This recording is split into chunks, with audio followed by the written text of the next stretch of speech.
Hola.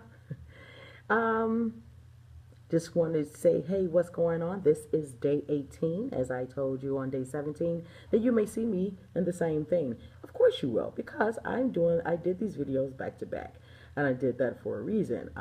I will be traveling, so I am getting it out the way, okay? So this is day 18, okay? And day 18 for our leadership focus, decisions. Affirming your leadership in the midst of challenges, handling emotions and staying grounded. Yes. How can you make snap decisions, understanding and affirming who you are in the midst of challenges? As when you get on the road, you're gonna see it. When you start planning on doing something different, challenges come up, and when challenges come up, you can get distracted. And when you get distracted, you may just lose. You may become out of sorts, basically. So when you become out of sorts, what do? You stop and you deal with what's happening. And especially if it's something tragic, it's very hard to juggle everything while something tragic has happened, because you just that it's a surprises is hard. But I'm looking at something on a smaller scale. When you have to take care of something, you got to take care of it. Everything takes a seat. Everything. I don't care what it is. I don't care what you do. If something tragic happens or something that needs your immediate attention, it is very hard to sit and focus on work or taking care of other people. Okay? This is about decisions when it comes down to minimal things. I'm talking about when someone that is calling you, this always, and me as being a coach, I've always had people that are, how can I put this? Had people that are, I won't say needy, but they're dramatic. And me being a coach, I am available once a week because that's how we set it up. Weekly coaching consultations, or whatever how you want to put it, for 6 weeks. I have a coaching on demand service, and if you call me, what happens is you are what you do. You'll be billed. So I had to do that because people will call me for, like, I'm a coach. What I do as a coach, I'm assisting you to give you the tools so you can make the right decision, because I am not going to tell you to do anything. My thing is a coach. Coaches are just like you coaches that coach sports teams. We give you a plan, you go out, make that plan happen. I draft up a strategy. This is what you do. Go out and make it work. I can't go out there and play ball for you. I can't go out there and run for you. This is what coaches do. We give you a strategy. We give you the best form. We give you tools and tips on how to make your game a little better. That's what we do. We're not here to give advice. I don't give you advice like, oh, maybe you should do this. I don't give you advice of telling you what to do. Mine is a suggestion. What do you feel about this? How are you going to make this work? So when you are having challenges, you have this. You have to handle your emotions. How do you handle your emotions? And you going in and you have I'll take for business, for instance.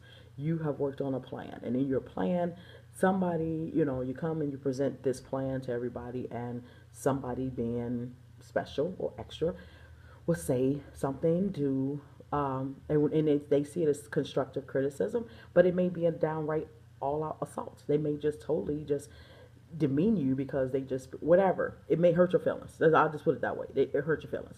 So if it hurts your feelings, what do? How do you make decisions? Do you make decisions out of emotion? Do you carry, or do you do it? How professional are you? That's what this is about. Not just that. When you're in the midst of a challenge, say for instance, you do have to you go to work. Something's happened in your building, or wherever you live, and something's happened, and you have to make a decision on, do I go to work? Do I stay here and take care of this? And that's an emergency. That's an emergency. But then, I'm showing you the difference. When you have an emergency, you have to take care of emergencies. In the midst of a challenge, I can give you an example.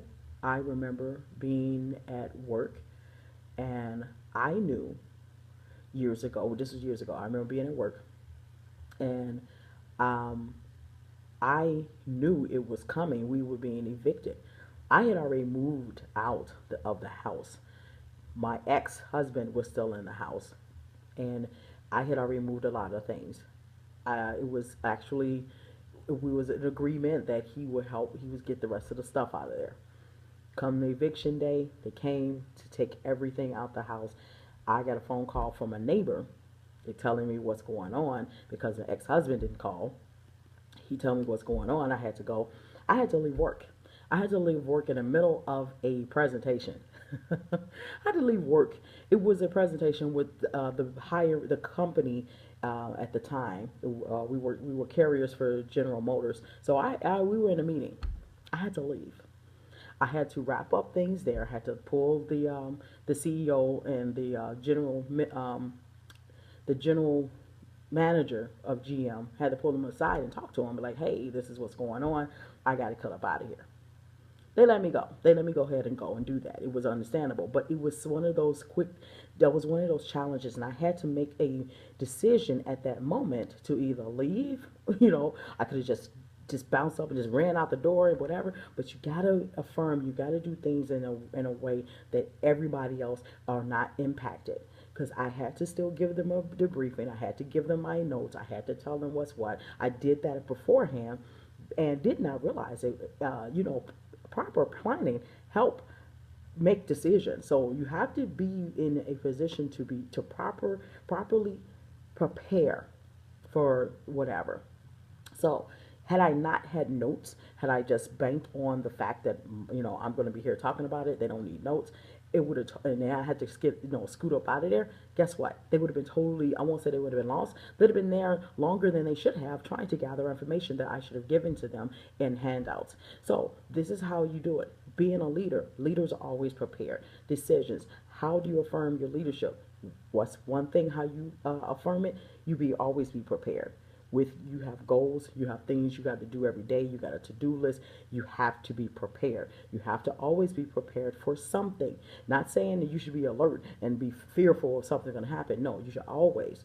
This goes back to what I was saying about with meditating, being intuitive. You have to always, every day is a preparation. When you get up in the morning, you start your day with reflection. You start your day with clearing, preparing your mind for the day, for what comes up. You got to be on your A game, exercising, get up and stretch, yoga, get your mind clear, because there are going to be some things and challenges. You have to stay grounded. So the best way to stay grounded and how to make proper informed choices and decisions, it's being grounded. And when you're grounded, you're prepared. And when you're prepared, you can take on challenges. So that's what you do. So day 18, how do you affirm your leadership? You affirm your leadership, as I said, by staying grounded, by being prepared, and by being prepared, because in the midst of challenges, that way you can handle your emotions. Because when you start your day off right, I said it a couple of days ago. It's interesting that you know your emotions kind of dictate things, and you can't be half cocked. You can't make decisions in emotions, because you make irrational decisions when you're emotional. Okay, so this is what we're doing. We're today is decisions. What do you do? And tomorrow, close to the last day, on day 20, I'm going to go refer back to this about decisions and affirming your leadership in the midst of challenges. I'm going to talk about how it's a daily practicum. And this here is telling you just today. Let's reflect on that. Let's look at that. Let's look at how you get grounded. How do you prepare? We already got to this point. We already prepared. We already prepared for this day. Today's day 18. We prepared for it. We have our mission statement. We have our vision statement. We have what type of leader we want to be. What's our leadership style? Exactly where are we? What's our mission statement, vision statement? How do we set our goals? We got our goal map, our affirmations. We affirmed our leadership with communication. We're communicating we're communicating exactly what it is we want and how we want it to look.